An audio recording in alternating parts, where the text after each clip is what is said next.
Bom dia para você que acompanha a Bahia Notícias nas redes sociais e também no próprio site. Nós estamos aqui para mais uma entrevista da série com os candidatos a prefeito de Salvador nas eleições de 2020. E hoje temos a deputada estadual Olívia Santana. Ela que é militante do Movimento Negro e foi eleita pela primeira vez para a Assembleia Legislativa da Bahia em 2018, após passagens pelas Secretarias de Políticas para as Mulheres e de Trabalho, Emprego, Renda e Esporte aqui do Estado. Também foi vereadora de Salvador, onde ocupou o cargo de secretária de Educação e Cultura ainda no primeiro mandato de João Henrique, faz tempo. Em 2012 foi candidata a vice na chapa de Nelson Pellegrino, única vez que tentou chegar ao Executivo.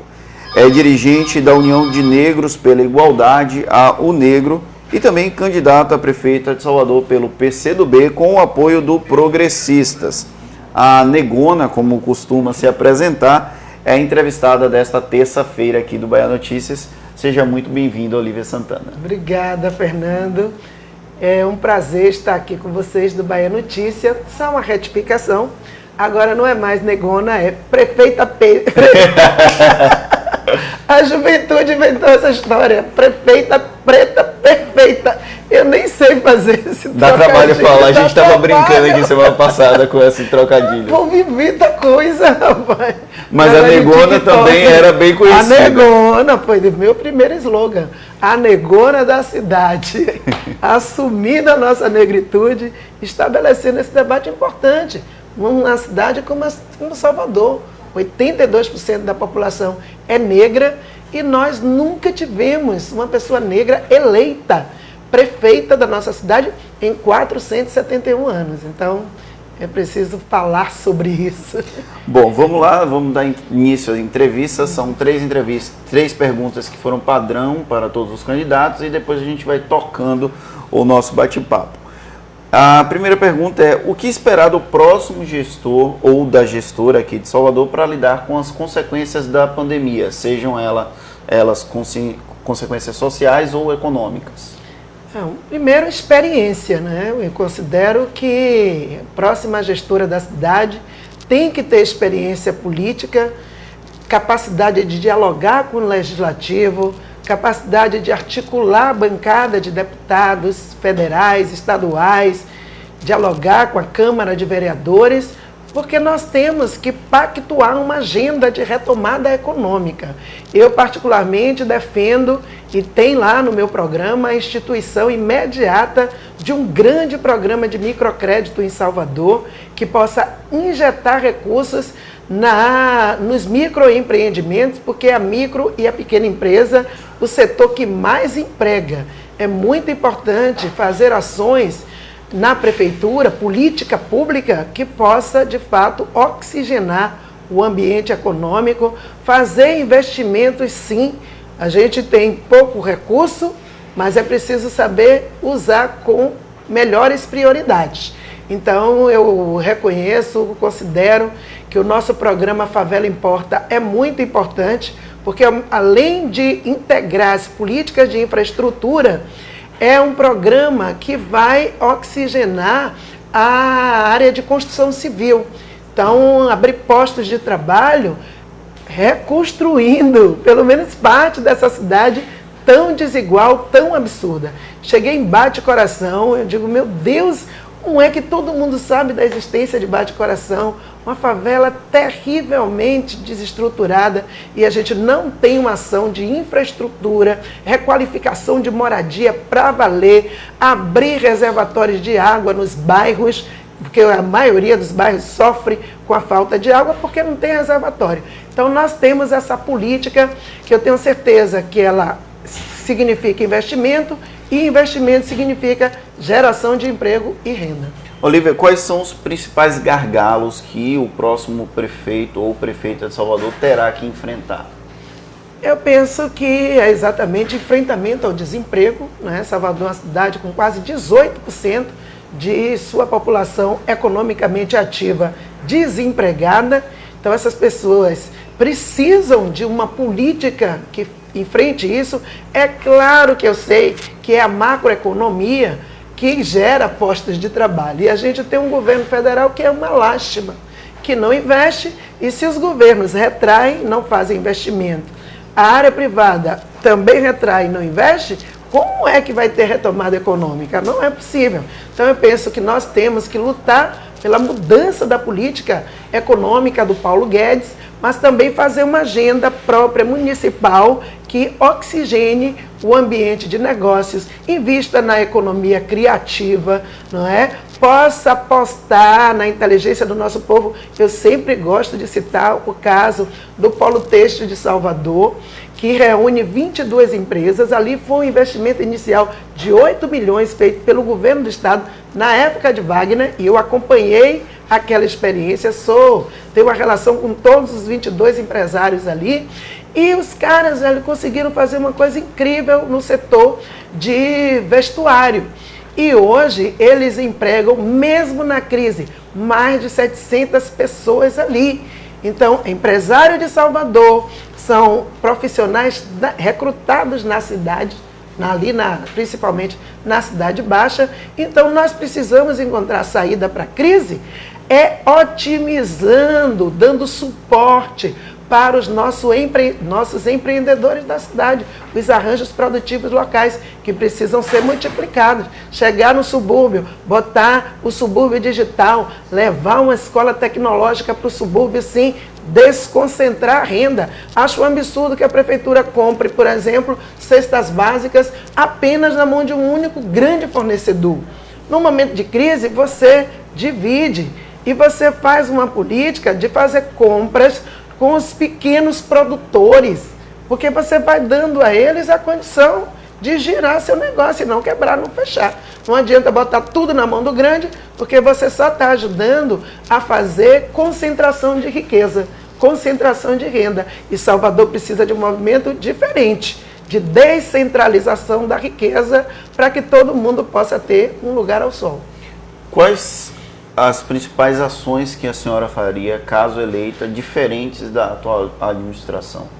Acabei de citar uma. Eu faria uma política de que, se a coxa é curta, eu vou dialogar melhor e investir melhor numa rede de fornecedores, incorporando também os pequenos, os micro, dialogando com o Ministério Público, fazendo uma política com diálogo, com transparência e com democracia. Nós estamos no mesmo mar revolto, mas em barcos diferentes.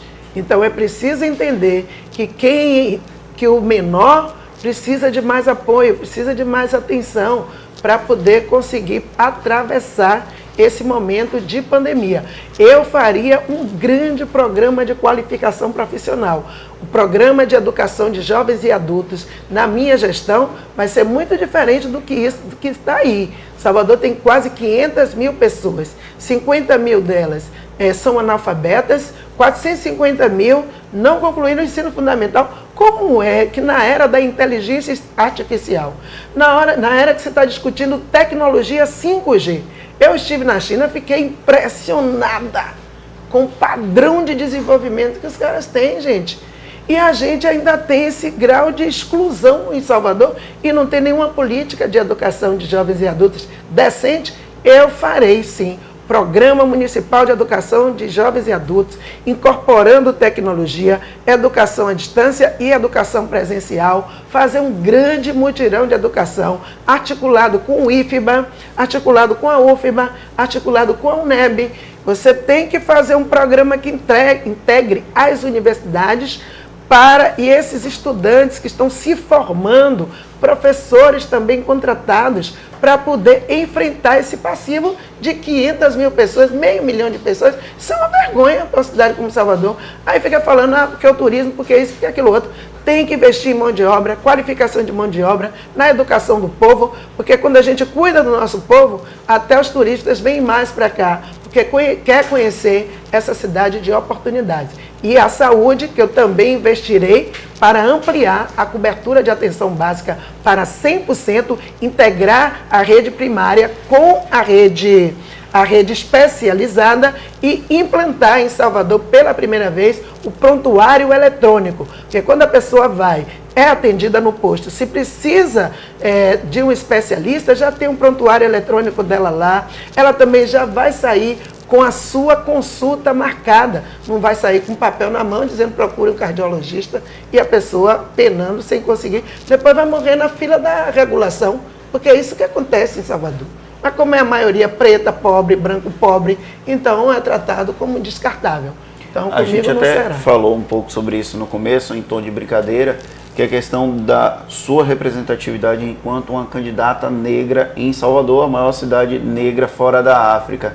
E nós temos uma questão de exclusão histórica, o passado de Salvador e o presente de Salvador exclui a juventude negra, principalmente, que é talvez o grande alvo das mazelas sociais do Estado brasileiro como um todo.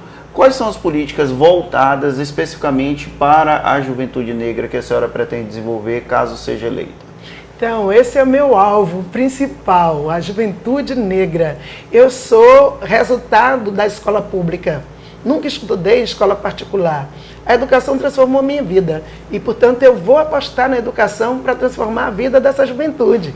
Eu vou pegar meus adolescentes, eu sou professora, sou pedagoga, sempre trabalhei com criança e adolescente. Eu fico animada, emocionada só de falar, porque eu vou implantar a educação integral, não é só de tempo integral.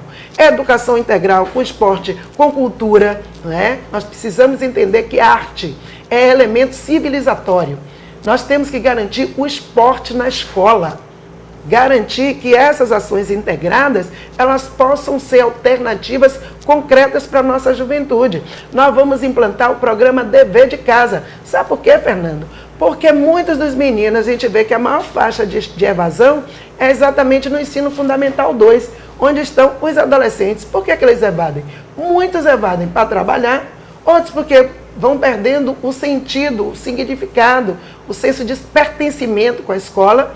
E porque a pessoa chega em casa com os deveres de casa, a mãe não sabe ensinar, o pai não sabe ensinar, porque muitos são partes desse exército de que não estudou, não teve oportunidade de estudar, então não consegue acompanhar as atividades escolares.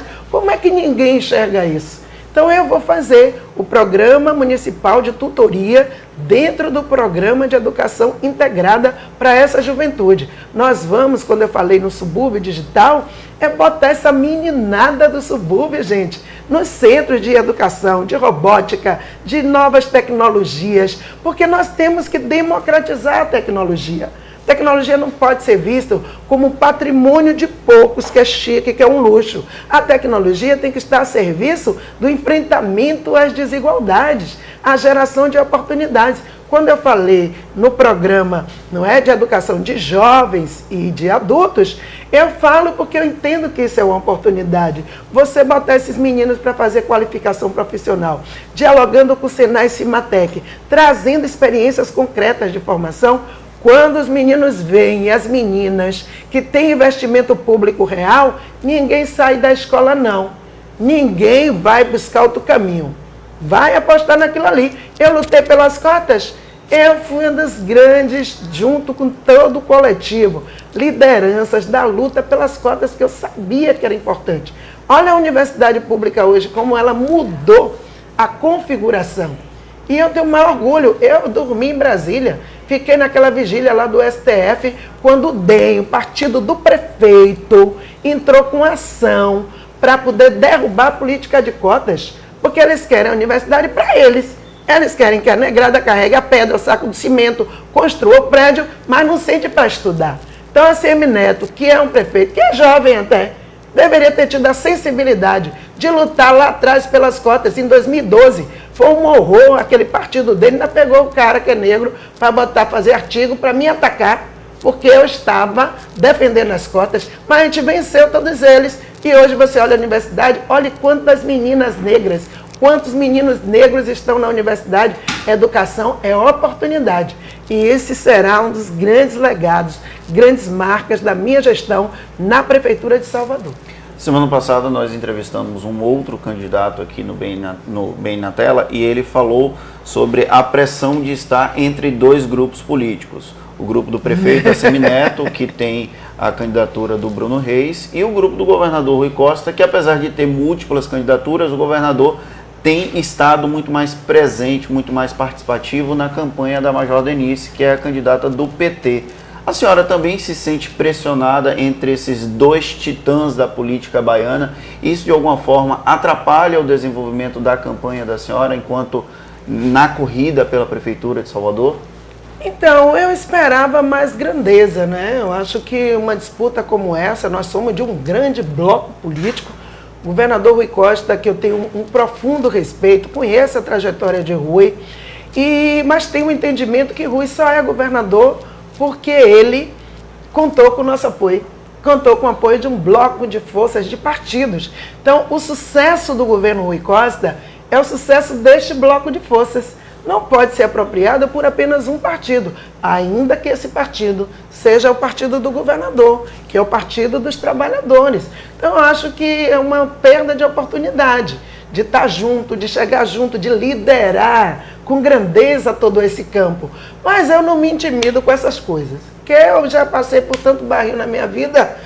Eu sobrevivi à favela, à miséria, à fome, a tudo que não presta. Eu venho de uma família de 8 irmãos, 5 se foram porque não conseguiram sobreviver, não é, a tudo isso que a gente passou na nossa vida. Então, para mim, estar numa disputa dessa, quando eu falo dos meus irmãos, eu realmente sinto, peço desculpas, mas assim, estar numa disputa dessa, entre dois titãs, a Semineto, um endinheirado, dono de um conglomerado de comunicação, a campanha do candidato dele é a campanha, a segunda maior, né, em termos de investimento financeiro. Do outro lado, a máquina do governo, poderosa e tal. E eu estou ali no meio, meu filho, estou abrindo meu caminho, metendo o cotovelo e abrindo o caminho, porque eu acredito que política não pode ser definida apenas por máquina e por dinheiro. O 65, que é o meu partido, o PCdoB, é um partido que tem projeto, que tem uma história, que tem uma trajetória, que eu sempre agradeço a coragem, do PCdoB, de dizer, vamos aqui, Olívia, nós vamos apostar em você, vamos financiar a sua candidatura. O dinheiro que a gente tem é pequeno, é pouco, do nosso fundo partidário, mas o partido foi lá, me incluiu no bolo nacional de investimentos em candidaturas e eu estou aqui feliz, fazendo minha campanha. É desigual, só tenho 1 minuto e 10 de tempo de televisão, mas eu estou dizendo aquilo que eu de fato acredito. A minha campanha tem a marca da verdade, tem a marca da experiência, de uma experiência tanto no legislativo, no executivo, como nos movimentos sociais. Eu não entrei em partido para ser candidata de última hora e não entendo a disputa eleitoral como escolinha de formação de quadros, pelo amor de Deus. A gente está no meio de uma pandemia, a gente está com uma cidade que é marcada por uma segregação estrutural crônica, aí eu vou agora bancar a candidatura que entrar num partido somente para ser candidata, pelo amor de Deus. Eu tenho 30 anos de militância, mais de 30 anos de militância. Então é nisso que eu acredito, respeito todos os candidatos, os adversários, mas eu também tenho uma autoestima elevada, porque o movimento negro me ensinou a acreditar em mim, a ter confiança e apostar na coletividade. Tem gente que quer outra coisa para Salvador, outro caminho para Salvador. E é nessas pessoas que eu me apoio, que eu me sustento e que eu sei que essas pessoas vão nos levar ao Palácio Tomé de Souza. Eu estou muito confiante nisso. A gente teve uma discussão recente aqui na própria redação do Bahia Notícias, porque há uma insistência muito grande em comparar a candidatura da senhora com a candidatura da Major Denise, sim, por serem duas mulheres negras que estão disputando o mesmo espaço de poder. Mas são projetos diferentes, mas ainda assim há uma insistência massiva em dizer que vocês disputam o mesmo eleitorado, vocês disputam o mesmo segmento. Há um quê de racismo estrutural nesse processo de insistência de dizer que Major Denise e Olívia Santana estão disputando apenas um único eleitorado, um eleitorado extremamente limitado? Com certeza. Para sustentar o sistema, é preciso restringir os nossos espaços. Eu tenho respeito a Major Denise, mas o fato de sermos duas mulheres negras não significa que somos a mesma pessoa. Eu mesmo, ou que somos iguais. Eu não acho que Celcinho Cotrim é igual a João Carlos Bacelar. Não acho que por serem brancos são as mesmas pessoas, não é? Ou são as mesmas, ou só vão atingir o mesmo eleitorado.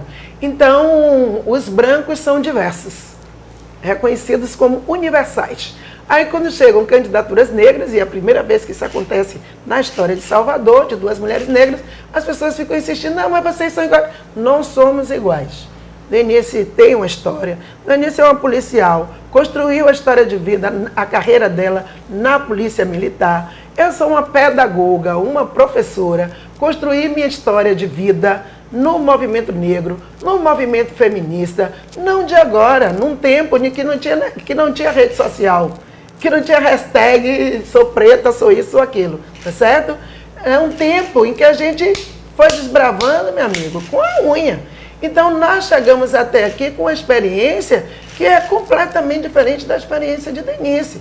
Então, essa questão de querer espelhar, e eu vejo até a campanha até faz isso, esses truques de marketing também, que alimentam essa ideia exatamente para confundir, eu acho isso desonesto, porque eu penso que eleição, a gente tem que apostar bastante na verdade.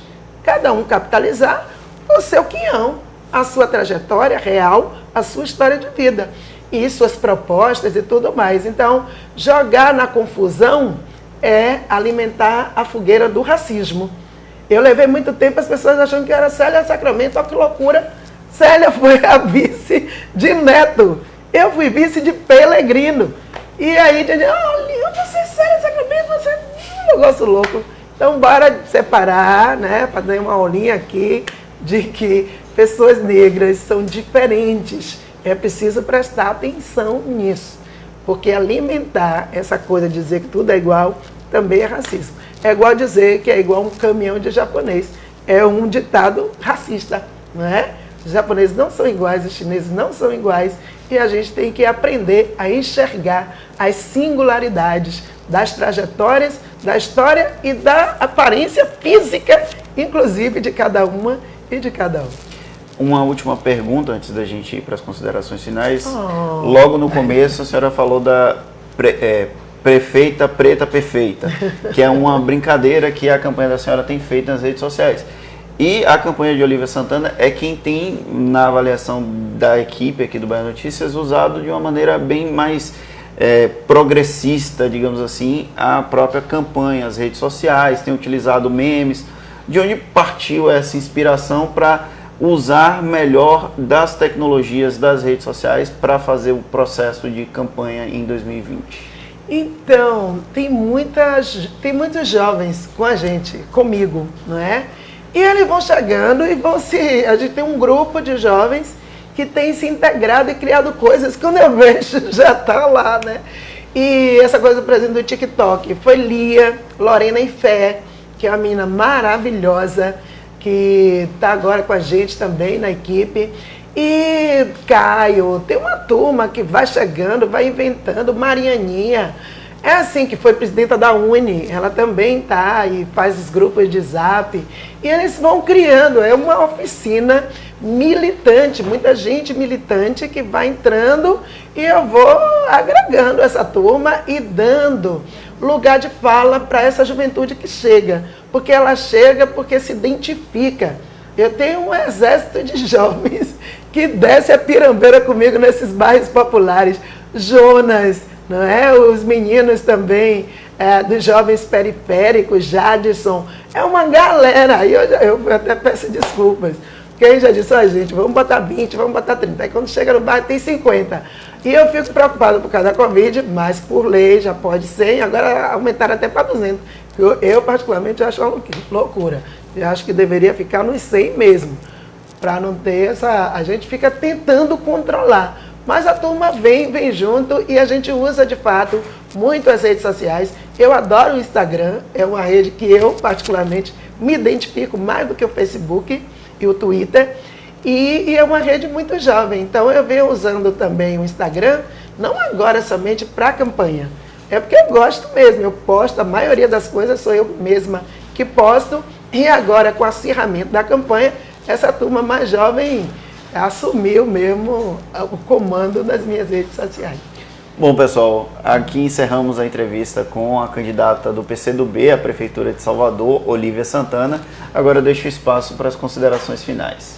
Então, eu quero aproveitar esse momento para pedir o apoio de vocês, eleitoras, eleitores que estão nos acompanhando, que vocês acreditem e dêem uma chance para uma filha do povo.